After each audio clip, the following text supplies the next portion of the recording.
വിദ്യാർത്ഥികളെ ബയോവേൾഡിൻ്റെ പുതിയൊരു എപ്പിസോഡിലേക്ക് എല്ലാവർക്കും സ്വാഗതം. ഇന്ന് നമ്മൾ principles of inheritance and variation എന്ന ചാപ്റ്ററിലെ ഏറ്റവും സിമ്പിളായിട്ടുള്ള കുറേ ക്വസ്റ്റ്യൻസ് അതല്ലെങ്കിൽ പ്രീവിയസ് ഇയറിലെ ക്വസ്റ്റ്യൻസാണ് നമ്മൾ ഡിസ്കസ് ചെയ്യാൻ പോകുന്നത്. നമുക്ക് വളരെ തലേ ദിവസം ആയതുകൊണ്ട് വളരെ ഡെപ്തായിട്ട് എല്ലാ ക്വസ്റ്റ്യൻസും പരിശോധിച്ച് ചെയ്യാനും സമയം കിട്ടിയിട്ടില്ല.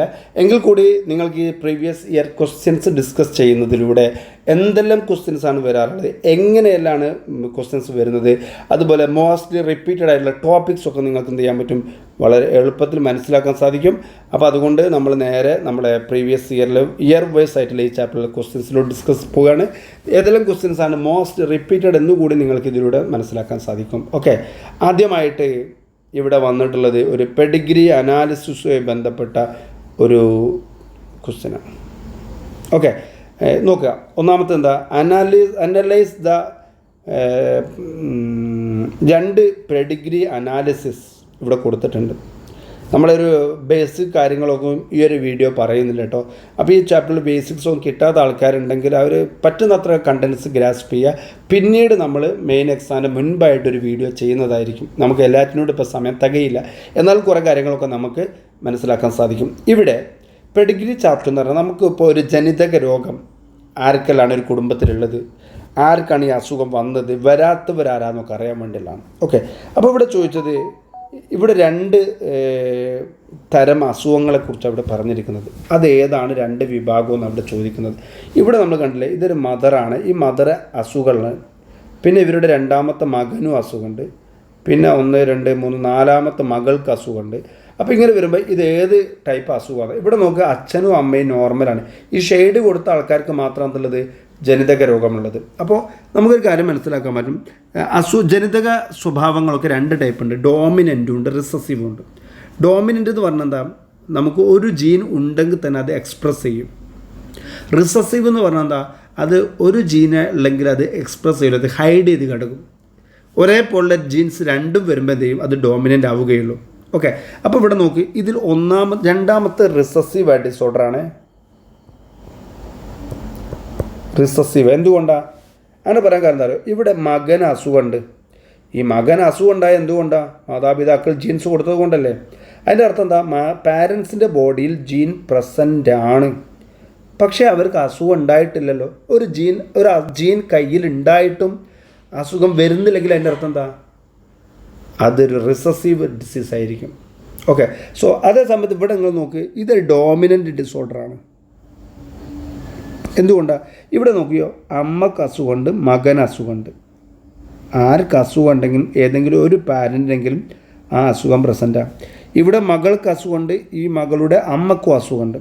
അപ്പോൾ എപ്പോഴാണ് അസുഖം വരുന്നത്, അപ്പോഴൊക്കെ ഏതെങ്കിലും ഒരു പാരൻറ്റിനും ഒരു കുട്ടിക്കും ഒന്നിച്ച് വരികയാണെങ്കിൽ നമുക്കെന്ത് മനസ്സിലാക്കാം, അത് ഡോമിനൻ്റാണ്. എന്നാൽ ഒരാൾക്ക് അസുഖമുണ്ട്, എന്നാൽ പാരൻസ് നോർമലാണ്. പാരൻസ് നോർമലായിട്ടും നമുക്ക് അസുഖം ഉണ്ടായതിൻ്റെ അർത്ഥം എന്താ, നമുക്ക് അസുഖം ഉണ്ടാവാൻ കാരണം എന്താ, ജീൻസ് പാരൻസ് തന്നതുകൊണ്ടാണ്. അപ്പോൾ പാരൻസിൻ്റെ കയ്യിൽ ജീൻ പ്രസൻ്റ് ആണ്, പക്ഷേ അവർക്ക് അസുഖമല്ല, അപ്പോൾ റിസസീവാണ്. ഓക്കെ, സോ ഒന്നാമത്തെ ഡോമിനൻ്റ് ആണ്, രണ്ടാമത്തെ റിസസീവാണ്. ഇനി ആണുങ്ങൾക്കും പെണ്ണുങ്ങൾക്കും അസുഖം ഉണ്ടെങ്കിൽ, ഒരസുഖം സ്ത്രീകളിലും പുരുഷന്മാരിലും ഒരുപോലെ കാണുകയാണെങ്കിൽ അതിനെ വിളിക്കുന്ന പേരാണ് ഓട്ടോസോമൽ എന്നാണ് വിളിക്കുക. എന്താ വിളിക്കുക? Autosomal disease. അപ്പോൾ ഇവിടെ രണ്ട് കേസിലും സ്ത്രീകളും പുരുഷന്മാരും എന്താണ്, അഫക്റ്റഡ് ആണല്ലോ. അപ്പോൾ നമുക്ക് പറയാം, ഇത് രണ്ടും എന്താണ്, ഓട്ടോസോമലാണ്. ഓട്ടോസോമൽ, ഒന്നാമത് ഓട്ടോസോമൽ ഡോമിനൻറ്റും രണ്ടാമത്തത് ഓട്ടോസോമൽ റിസസീവുമാണ് കേട്ടോ.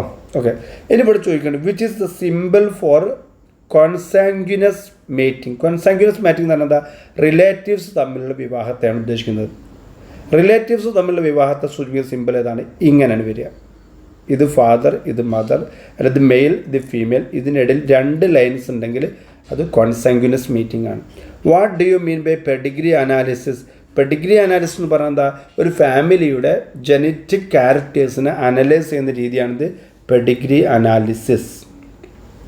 ഓക്കെ, ഇനി രണ്ടാമത്തെ question, in A cross between true breeding red coloured and true breeding white coloured plants.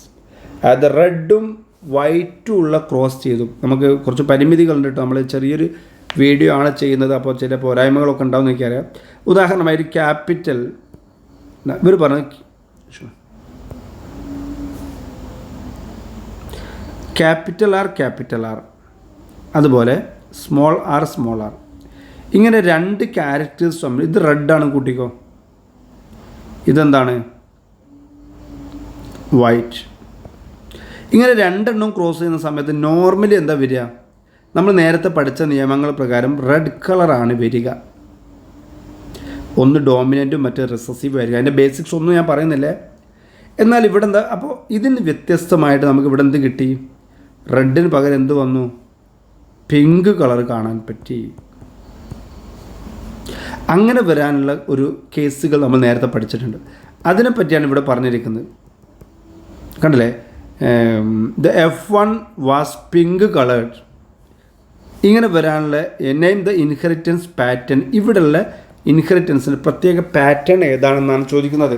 So that phenomenon is called incomplete dominance. എന്താണ്? ഇൻകംപ്ലീറ്റ് ഡോമിനൻസ് ആണ്. ഇനി what is the genotypic ratio and phenotypic ratio? ഈ ഒരു കേസിലുള്ള phenotypic റേഷ്യോയും genotypic ratio രണ്ടും ഏതാ വരിക?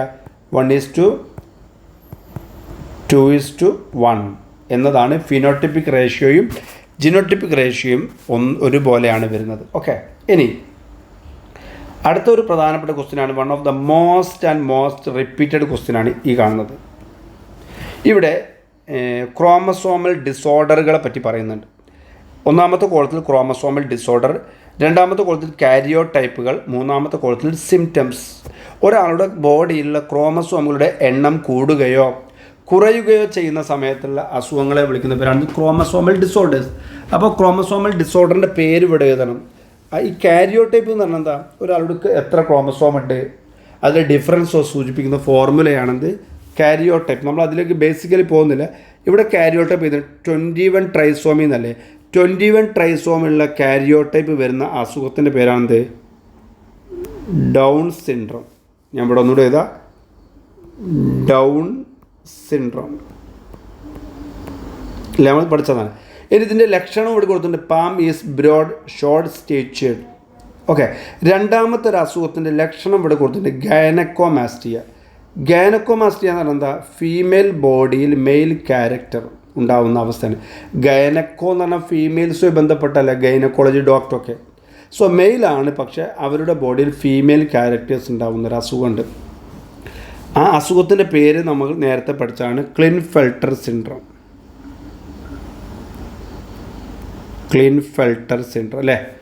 ഈ ക്ലിൻഫെൽട്ടർ സിൻഡ്രത്തിൻ്റെ കാരിയോടൈപ്പ് നമുക്ക് ഓർമ്മയുണ്ടായിരിക്കണം. നമുക്കറിയാം 44 ഓട്ടോസോമൽ ക്രോമസോമും സെക്സ് ക്രോമസോമുകൾ XXY വരുന്ന അവസ്ഥയാണിത് ക്ലിൻഫെൽട്ടർ സിൻഡ്രോം.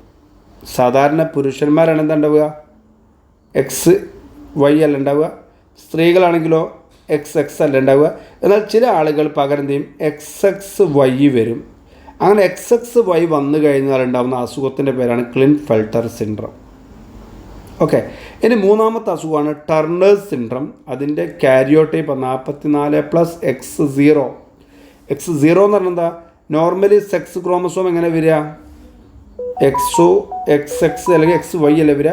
അതിന് പുറം വ്യാക്ക് ഒരു X മാത്രമേ ഉള്ളൂ, രണ്ടാമത്തെ ആബ്സെൻ്റ് ആണ്. ആ അസുഖത്തിൻ്റെ പേരാണിത് ടർണേഴ്സ് സിൻഡ്രോം എന്നാണ് വിളിക്കുക. ഇതിൻ്റെ ലക്ഷണം എന്താണ്? ഫീമെയിൽ സ്റ്റെറൈൽ ഫീമെയിൽ എന്ന് ഇവിടെ കൊടുക്കാം. സ്റ്റെറൈൽ ഫീമെയിൽ എന്ന് പറഞ്ഞാൽ എന്താ?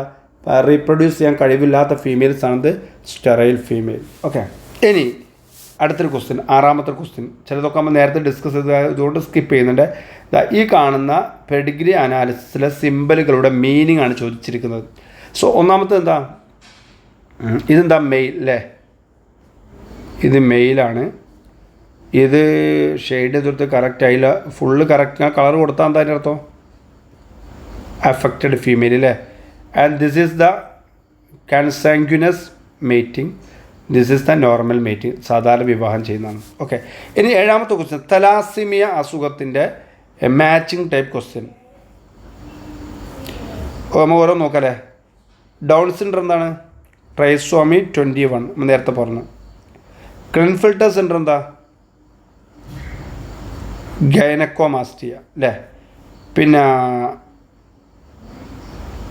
ഇനിയിപ്പോൾ ഹീമോഫീലിയ തലാസിമിയ ഉണ്ട് അല്ലേ? ഹീമോഫീലിയ എന്താ?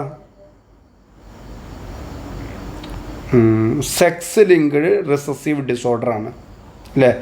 സെക്സ് ലിങ്ക്ഡ് എന്ന് പറയാൻ കാരണം ഹീമോഫീലിയ പൊതുവെ സ്ത്രീകളിൽ മാത്രമാണ് കാണാറുള്ളത്.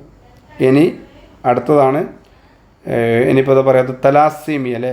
ഓട്ടോസോം ലിങ്ക്ഡ് റിസസീവ് ബ്ലഡ് ഡിസീസാണ് തലാസീമിയ. ഓക്കെ, എട്ടാമത്തെ ക്വസ്റ്റ്യൻ നമ്മൾ ഓൾറെഡി ഡിസ്കസ് ചെയ്തൊരു ക്വസ്റ്റ്യനാണ്, അപ്പോൾ അതുകൊണ്ട് നമ്മൾ റിപ്പീറ്റ് ചെയ്യേണ്ട ആവശ്യമില്ല. ഒൻപതാമത്തെ ക്വസ്റ്റ്യൻ കണ്ടില്ലേ, ഒരേ ക്വസ്റ്റ്യൻ റിപ്പീറ്റ് ചെയ്ത് പല തവണ വരുന്നുണ്ടല്ലേ. അപ്പോൾ നിങ്ങൾ ഏത് ക്വസ്റ്റ്യനാണ് ഏറ്റവും കൂടുതൽ പഠിക്കേണ്ടത് മനസ്സിലായാലോ. ക്ലിൻഫെൽട്ടർ സിൻഡ്രം, ഇത് കറക്റ്റാണ് കൊടുത്തു ഒന്നാമത്തെ, സോറി. ക്ലിൻഫെൽട്ടർ സിൻഡ്രം എന്താ, the last XXY. Down syndrome 21 trisomy. Turner syndrome lack of X chromosome അല്ലേ. ആൻഡ് ഫീനൽ കിറ്റോന്യൂറിയ എന്ന് പറഞ്ഞാൽ due to autosomal recessive trait ആണ് ഫീനൽ കിറ്റോന്യൂറിയ. വീണ്ടും ഇതവിടെ എന്ത് വന്നിട്ടുണ്ട്, പെഡിഗ്രി അനാലിസിസിലെ consanguineous meeting. And this is a sex unspecified,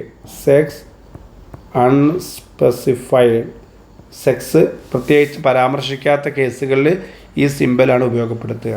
okay, TH Morgan 2022 questions ആണ് പറയുന്നത്. TH മോർഗാൻ എന്ന സയൻറ്റിസ്റ്റ് ഡ്രോസോഫില എന്ന ജീവിയെ ഉപയോഗപ്പെടുത്തി ഒരുപാട് പരീക്ഷണങ്ങൾ നടത്തി. ഡ്രോസോഫിലയെ പരീക്ഷണത്തിന് ഉപയോഗിക്കാൻ വേണ്ടി ഉള്ള തിരഞ്ഞെടുക്കാനുള്ള പ്രധാനപ്പെട്ട കാരണങ്ങൾ എന്താണ്? ഡ്രോസോഫില സെലക്ട് ചെയ്യാനുള്ള കാരണം it is very easy to culture, അതിനെ വളർത്താൻ വളരെ സിമ്പിളാണ്. അതുപോലെ it is easy to identify male and female. അതുപോലെ തന്നെ many contrasting characters are present like that. അങ്ങനെ ഇതല്ലേ. ഓക്കെ, നെക്സ്റ്റ് വൺ ഈസ് 12ാമത്തെ ക്വസ്റ്റ്യൻ. ചില ജനിതക രോഗങ്ങളുടെ പ്രത്യേകതകൾ കൊടുത്തിട്ടുണ്ട്. അസുഖത്തിൻ്റെ പേര് sex linked recessive disorder that affect clotting of blood, രക്തം കട്ട പിടിക്കുന്നതിനെ ബാധിക്കുന്ന അസുഖം ഹീമോഫീലിയ അല്ലേ. രണ്ടാമത്തേത് the disorder caused by the substitution of glutamic acid by valine at the 6th position of beta globin of ഹീമോഗ്ലോബിൻ്റെ ബീറ്റാ ചെയിനിൻ്റെ 6th പൊസിഷനിൽ ഗ്ലൂട്ടാമിക് ആസിഡിന് പകരം വാലൈൻ വരുന്ന അസുഖത്തിൻ്റെ പേര് sickle cell anaemia. Inborn error of metabolism and affected individual lack an enzyme that convert the phenylalanine into tyrosine, phenyl ketonuria എന്ന അസുഖം PKU.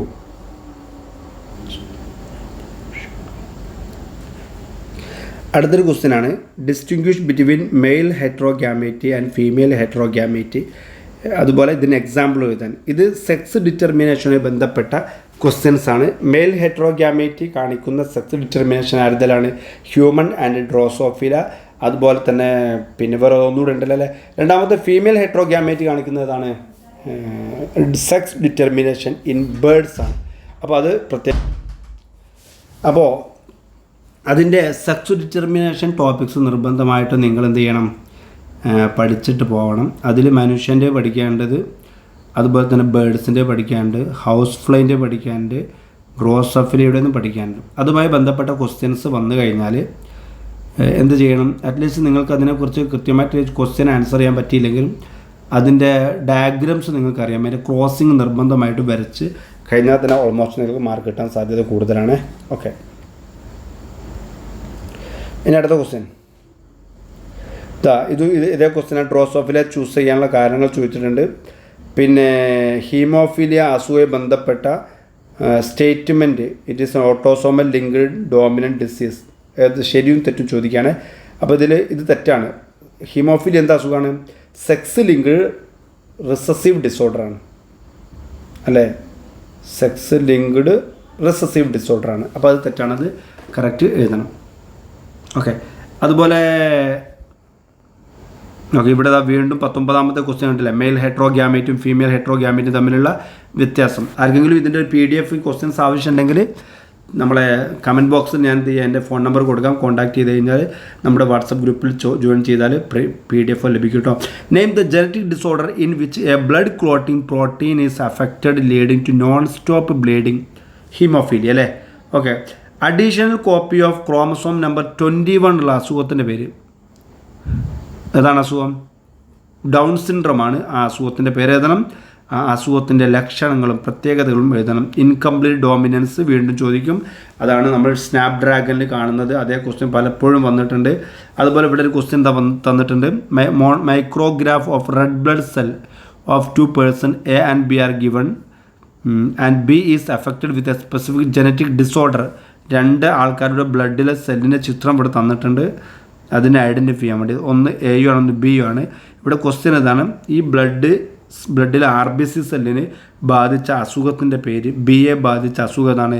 ബി സെല്ലിൻ്റെ ഷേപ്പ് സിക്കിൾ ഷേപ്പ്ഡായി മാറിയില്ലേ, അപ്പോൾ അസുഖത്തിൻ്റെ പേര് സിക്കിൾ സെൽ അനീമിയ. ഈ അസുഖത്തിൻ്റെ കാരണം എന്താണ്? ബീറ്റാ ചെയിൻ, ഹീമോഗ്ലോബിൻ്റെ ബീറ്റാ ചെയിനിലെ 6th പൊസിഷനിൽ ഗ്ലൂട്ടാമിക് ആസിഡിന് പകരം വാലൈൻ വരുന്നതാണ് ഈ ഒരു ഡിസോർഡറിന് കാരണം. ഓക്കെ, ഓൾമോസ്റ്റ് നമ്മൾ നല്ല ശതമാനം ക്വസ്റ്റ്യൻസ് ഡിസ്കസ് ചെയ്തിട്ടുണ്ട്. അത് മറ്റുള്ള ക്വസ്റ്റ്യൻസോ നിങ്ങൾ നോക്കുക. ഞങ്ങൾക്ക് നോക്കുന്ന അധികം ക്വസ്റ്റ്യൻസ് റിപ്പീറ്റഡ് ആണ്. ഒരു ക്വസ്റ്റ്യൻ ഒന്നുകൂടി ഇവിടെ പറയാണ്. ഈ ഒരു ക്വസ്റ്റ്യൻ നിങ്ങൾ നോക്കൂ. ഇതാണ് സിക്കിൾ സെൽ അനീമിയ അസുഖം ബാധിച്ച ആളുടെ ഹീമോഗ്ലോബിൻ്റെ സ്ട്രക്ചറാണ്.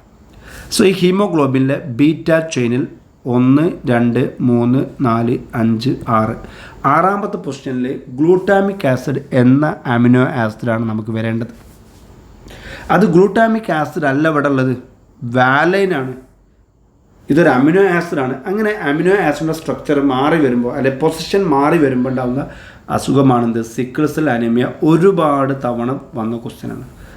ഓക്കെ, പിന്നെ ഇവിടെ ബ്ലഡ് ഗ്രൂപ്പുമായി ബന്ധപ്പെട്ട ക്വസ്റ്റ്യൻസ് നിങ്ങൾ പ്രതീക്ഷിക്കാവുന്നതാണ്. ബ്ലഡ് ഗ്രൂപ്പിലെ മൾട്ടിപ്പിൾ അലീലിസം എന്താണെന്ന് ചോദിക്കും. മൾട്ടിപ്പിൾ അലീലിസം എന്ന് പറഞ്ഞാൽ ബ്ലഡ് ഗ്രൂപ്പ് എൻ്റെ പ്രത്യേകത, അതിനെ കൺട്രോൾ ചെയ്യാൻ 3 അലീൽസ് ഉണ്ട്. IA, IB and small i. ഇങ്ങനെ ഒന്നിൽ കൂടുതൽ അലീലുകളുള്ള അവസ്ഥയെ വിളിക്കുന്ന പേരാണിത് മൾട്ടിപ്പിൾ അലീലിസം. ഓക്കെ, അപ്പോൾ അതുപോലെ തന്നെ ചോദിക്കുന്ന ഇവിടെ ഒരു ക്വസ്റ്റ്യൻ ഇതാണ്, ബ്ലഡ് ഗ്രൂപ്പുമായി ബന്ധപ്പെട്ട് നമ്മൾ നോക്കുക. ഗോപാലൻ എന്ന ആളുടെ you father of A blood group and mother is B blood group, their children can only B A and AB or AB. അതായത് അച്ഛൻ എയും അമ്മ ബിയും ആണ്. കുഞ്ഞുങ്ങൾ ഒന്നെങ്കിൽ A വരാം, അല്ലെങ്കിൽ B വരാം, അല്ലെങ്കിൽ AB വരാം എന്നാണ് ഒരാൾ പറയുന്നത്. അത് ശരിയാണോ എന്നാണ് ചോദിക്കുന്നത്. വളരെ നല്ലൊരു ക്വസ്റ്റ്യനാണ്. അപ്പോൾ അതിൻ്റെ ആൻസർ നമ്മളിങ്ങനെ എഴുതുക. ഇപ്പോൾ ഉദാഹരണമായിട്ട് എ ബ്ലഡ് ഗ്രൂപ്പിൻ്റെ ജീനോടൈപ്പ് ഏതാ? ഇങ്ങനെയും വരാലോ, IA സ്മോൾ i വരാലോ. അതുപോലെ IBൻ്റെ IB സ്മോൾ i വരാലോ. അപ്പോൾ ഇവിടുന്ന് സ്മോൾ ഐയും ഇവിടുന്ന് സ്മോൾ ഐയും കിട്ടുകയാണെങ്കിൽ സ്മോൾ i O ബ്ലഡ് ഗ്രൂപ്പും വരാം. അപ്പോൾ IA സ്മോൾ i എന്തുകൊണ്ട് എ ബ്ലഡ് ഗ്രൂപ്പായി മാറിയത്? സ്മോൾ i റിസസീവ് ആയതുകൊണ്ടാണ്. IB സ്മോൾ ഐയോ ബി ആവാൻ കാരണം എന്താ? ബി ബ്ലഡ് ഗ്രൂപ്പിൻ്റെ ജിൻ ഡോമിനൻ്റ് ആയതുകൊണ്ടാണ്. സ്മോൾ i റിസസീവ് ആയതുകൊണ്ടാണ്. അപ്പോൾ ഈ ഒരു പോയിൻ്റ് കൂടി നോട്ട് ചെയ്യുക. ഞാൻ ചെറിയ സമയപരിമിതി കൂടി ഉള്ളതുകൊണ്ട് അത്യാവശ്യമുള്ള ആൾക്കാർക്ക് യൂസ്ഫുൾ ആവട്ടെ വിചാരിച്ചാണ് ഇത്രയും വീഡിയോസ് ഒരു ഇൻകംപ്ലീറ്റ് വീഡിയോ ആയെങ്കിലും ഇത് കംപ്ലീറ്റ് ചെയ്യാൻ ശ്രമിച്ചത്. അപ്പോൾ അതുകൊണ്ട് നിങ്ങൾ നന്നായി ശ്രദ്ധിക്കുക. പ്രധാന ക്വസ്റ്റ്യൻസൊക്കെ കവർ ചെയ്തെന്ന് ഞാൻ വിചാരിക്കുന്നത്. അപ്പോൾ എല്ലാവർക്കും എല്ലാവിധ വിജയാശംസകളും. Thank you. അപ്പോൾ നമുക്ക് നമ്മുടെ മോഡൽ എക്സാമിന് ശേഷം ഇതിലെ ക്വസ്റ്റ്യൻസൊക്കെ ഡീറ്റെയിൽ ചെയ്യാൻ ഉദ്ദേശിക്കുന്നുണ്ട്. അപ്പോൾ നിങ്ങൾ നമ്മളെ ചാനലിൽ തുടരുക, സബ്സ്ക്രൈബ്